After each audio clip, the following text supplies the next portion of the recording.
Hello everyone, welcome to Shiksha's learning hub. दोस्तों, आज का हमारा टॉपिक है बाइलिंगुअल मेथड। आपको पता ही है कि हम सेकंड ग्रेड इंग्लिश की तैयारी कर रहे हैं और उस संदर्भ में हमने ग्रामर कम ट्रांसलेशन मेथड और डायरेक्ट मेथड को अच्छे से पढ़ा है, क्वेश्चंस किए हैं उसके। और आज का हमारा टॉपिक रहेगा बाइलिंगुअल मेथड। तो आइए शुरू करते हैं। सबसे पहले हम इसको इसके नाम से समझेंगे। बाइलिंगुअल का मतलब होता है दोस्तों द्विभाषिक, जहाँ पर दो भाषाओं का प्रयोग करते हुए पढ़ा जाए उस मेथड को कहेंगे बाइलिंगुअल मेथड। अब ये दो भाषाएं कौन सी होंगी? एक तो हमारी नेटिव लैंग्वेज होगी, ठीक है, मदर टंग जिसको आप कह सकते हैं, और दूसरी हमारी होगी फॉरेन लैंग्वेज। तो इस मेथड में इन दोनों भाषाओं का प्रयोग करते हुए ही पढ़ा जाता है, इसीलिए इसे बाइलिंगुअल मेथड कहते हैं। अब हम इसका इंट्रोडक्शन देखते हैं, परिचय इसका। Bilingual method is developed by C.J. Dodson. Bilingual method को C.J. डॉटसन ने डेवलप किया है, इन्वेंट किया है। इस बात को आपको अच्छे से ध्यान में रखना है, ये कई बार क्वेश्चन पूछा जा चुका है, ठीक है। It is a mid way, ये एक मध्य मार्ग है, बीच का मार्ग है, between translation method and direct method. Translation method यानी ग्रामर कम ट्रांसलेशन मेथड के और डायरेक्ट मेथड के बीच का मार्ग इसको कहा जाता है। बीच का मार्ग से मतलब है, देखिए, ग्रामर कम ट्रांसलेशन मेथड जो होता है उसमें मदर टंग का बहुतायत में प्रयोग किया जाता है, वर्ड टू वर्ड ट्रांसलेशन किया जाता है। और डायरेक्ट मेथड जो होता है उसमें मदर टंग का बिल्कुल भी प्रयोग नहीं किया जाता है। तो ये एक ऐसा मेथड है बाइलिंगुअल मेथड जिसमें कि मदर टंग का प्रयोग करते हुए एक रेस्ट्रिक्टेड वे में, ठीक है, एक उचित प्रकार से जितना ज़रूरी हो उतना ही मदर टंग का प्रयोग करते हुए फॉरेन लैंग्वेज को सीखा जाता है। इसीलिए इसको क्या कहेंगे? मिडवे कहेंगे, मध्य मार्ग कहेंगे, ट्रांसलेशन मेथड और डायरेक्ट मेथड के बीच का, ठीक है। This method teaches foreign language with the help of child's native language. ये मेथड जो है फॉरेन लैंग्वेज को बताता है, पढ़ाता है बच्चे की नेटिव लैंग्वेज की हेल्प से। तो आप अच्छे से जानते ही हैं फ्रेंड्स कि अगर किसी भी बच्चे को उसकी नेटिव लैंग्वेज से कनेक्ट करते हुए कुछ भी पढ़ाया जाए तो वो पढ़ाना काफ़ी इजी होता है, और इसी पे बेस्ड होता है ये बाइलिंगुअल मेथड। मैं और अच्छे से एक्सप्लेन कर देती हूँ इस बात को।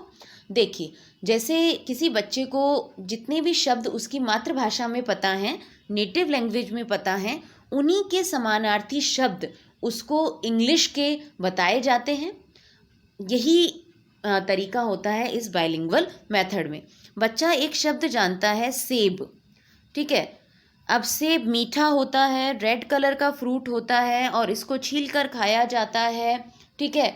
ये सारी बातें सेब से रिलेटेड जितने भी कॉन्सेप्ट हैं, ठीक है ना, बच्चे को अच्छे से पता है। तो ये मेथड इस बात को फोकस करता है कि सेब से रिलेटेड या किसी दूसरे शब्द से रिलेटेड कॉन्सेप्ट तो बच्चे को अच्छे से पता है उसकी मातृभाषा में, तो इंग्लिश लैंग्वेज में या फॉरेन लैंग्वेज में पूरा कॉन्सेप्ट ना बताकर पूरे कॉन्सेप्ट को रिपीट नहीं किया जाए, केवल उस शब्द के जो मदर टंग का जो शब्द है उसी का समानार्थी शब्द फॉरेन लैंग्वेज में उसको बता दिया जाए, ठीक है। जैसे सेब का उसको बता दिया जाए कि आप इसको सेब ना बोलकर एप्पल बोलें, ठीक है। तो वो बच्चा उसको एप्पल बोलना स्टार्ट कर देगा, और बच्चे को अच्छे से पता है कि एप्पल क्या होता है, किस कलर का होता है, वगैरह वगैरह, यानी कॉन्सेप्ट उसको अच्छे से पता है। तो कॉन्सेप्ट वापस से रिपीट नहीं करना है फॉरेन लैंग्वेज में, क्योंकि बच्चा अच्छे से जानता है हमारी नेटिव लैंग्वेज में। तो सिर्फ बच्चे को मदर टंग के इक्वलेंट शब्द उसको दे दिया जाए और बच्चा अच्छे से समझ जाएगा।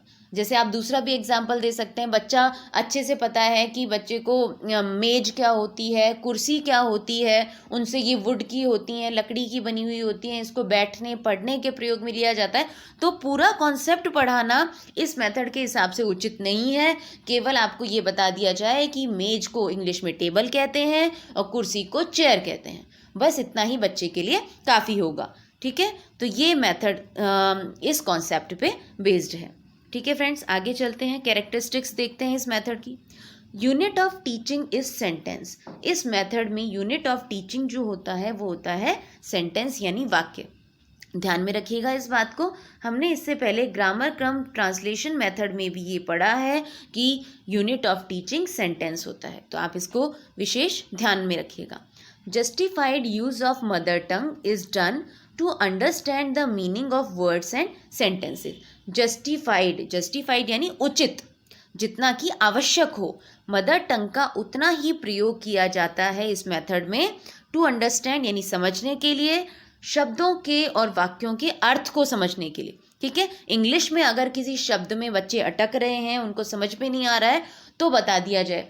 जैसे कि इंग्लिश में एक शब्द है पॉपुलर, तो पॉपुलर बच्चे समझ नहीं पा रहे हैं कि बार बार में ये सर या मैम क्या पढ़ा रही हैं, पॉपुलर पॉपुलर, तो बच्चे को बता दिया कि पॉपुलर का मतलब होता है प्रसिद्ध, तो बच्चे अच्छे से समझ जाएंगे, अच्छा ये मीनिंग होता है, तो बच्चे अच्छे से उसको समझ जाएंगे। तो केवल शब्दों के, वाक्यों के थोड़े बहुत अर्थ बताने के लिए जस्टिफाइड यूज ऑफ मदर टंग इसमें किया जाता है।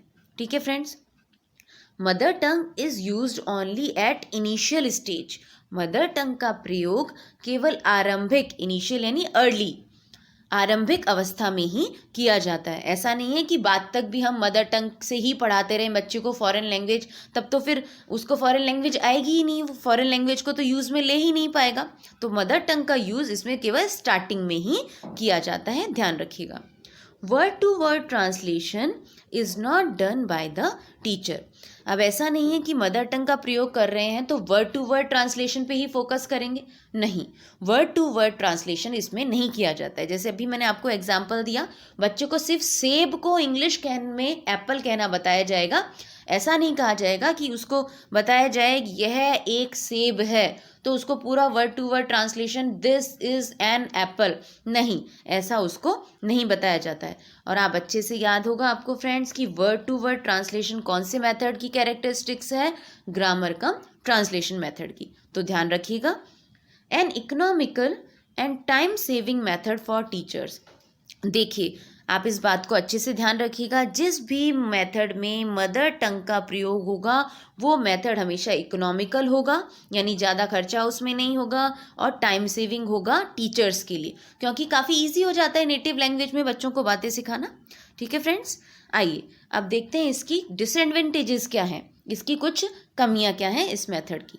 Always mother tongue equivalent word, equivalent का मतलब होता है समानार्थी शब्द, can't be given to understand foreign language. ये प्रॉब्लम इस मेथड में कभी कभी आ जाती है कि हमेशा ही ये पॉसिबल नहीं होता कि हम मदर टंग यानी मातृभाषा के समानार्थी शब्द उसको इंग्लिश में बताएं। ठीक है, या हर एक शब्द का इंग्लिश जो शब्द है उसको हिंदी में बताना पॉसिबल नहीं हो पाता, ये कभी कभी इसमें प्रॉब्लम आ जाती है। अदरवाइज़ ये काफ़ी अच्छा मेथड माना जाता है और इसको एक रीसेंट यानी काफ़ी नया मेथड भी माना जाता है, इस बात पे आप ध्यान दें। बस इस मेथड में प्रयोग तो किया जाता है मदर टंग का, और अनावश्यक प्रयोग नहीं किया जाता, एक रेस्ट्रिक्टेड वे में। ठीक है, जस्टिफाइड यूज़ किया जाता है, इस बात पे आप ध्यान दीजिएगा। Useful only at junior level, ये भी इस मेथड की एक थोड़ी सी हम कमी कह सकते हैं कि ये मेथड जो है वो जूनियर लेवल पर ही यूज़फुल रहेगा। देखिए, जूनियर लेवल पे ही हम बच्चे को ये कॉन्सेप्ट सिखा सकते हैं कि भाई सेब है, ये एप्पल है, ये टेबल है और इसको मेज कहते हैं। अब ये हम जैसे जैसे बच्चे सीनियर होते जाते हैं उनको इस तरह से सिखाना यूज़फुल नहीं होगा। ठीक है ना, नहीं तो बच्चे वो जूनियर लेवल के हिसाब से, अब देखिए जूनियर लेवल पे पढ़ाने का एक अलग तरीका होता है और सीनियर लेवल पे अलग तरीका होता है, तो ये मेथड जो है वो जूनियर लेवल पे ही ज़्यादा अच्छे से यूज़फुल होता है। तो ये कुछ बातें थी डियर फ्रेंड्स बाइलिंगुअल मेथड से जुड़ी हुई। आई होप कि आपको समझ में आया होगा। नेक्स्ट वीडियो में हम इससे रिलेटेड क्वेश्चंस करेंगे जो पहले आरपीएससी में सेकंड ग्रेड में या फर्स्ट ग्रेड में पूछे जा चुके हैं, उन क्वेश्चंस को हम देखेंगे। तो आई होप कि आपके कॉन्सेप्ट अच्छे से क्लियर होंगे। तो अगर आपको ये वीडियो पसंद आया हो तो शिक्षाज लर्निंग हब को सब्सक्राइब जरूर कीजिएगा, वीडियो को लाइक भी कीजिएगा और शेयर भी कीजिएगा। तो फ्रेंड्स, मिलते हैं नेक्स्ट वीडियो में। Till then take care and bye bye.